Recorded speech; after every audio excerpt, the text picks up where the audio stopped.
بسم اللہ الرحمن الرحیم۔ السلام علیکم ورحمۃ اللہ۔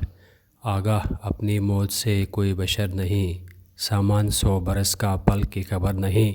ناظرین گرامی، آج جو خبر لے کے آئے ہوئے ہیں، اس خبر کو سن کر یقیناً میں آپ پوری دنیا کے مسلمان، پوری دنیا کے عالم اسلام رنج و غم میں ہو جائیں گے۔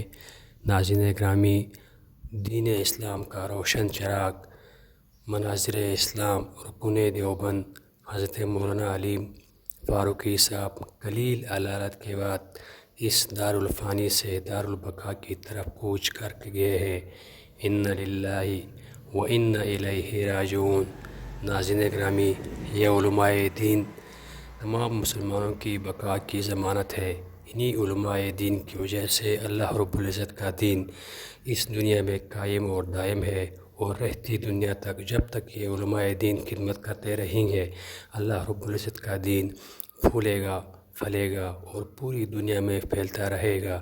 یقیناً ان علماء دین کی قدر کرنی چاہیے۔ ناظرین گرامی، مولانا علیم فاروقی صاحب کی اس دکھ بھری خبر سن کے بہت زیادہ پریشانی اور یقیناً اور خاص طور پر بھارت کے مسلمان بہت زیادہ غمگین ہیں۔ اللہ رب العزت ان کی قبر کو جنت کے باغوں میں سے ایک باغ بنائے اور ان کے پسماندگان کو صبر جمیل عطا فرمائے، آمین۔ السلام علیکم ورحمۃ اللہ۔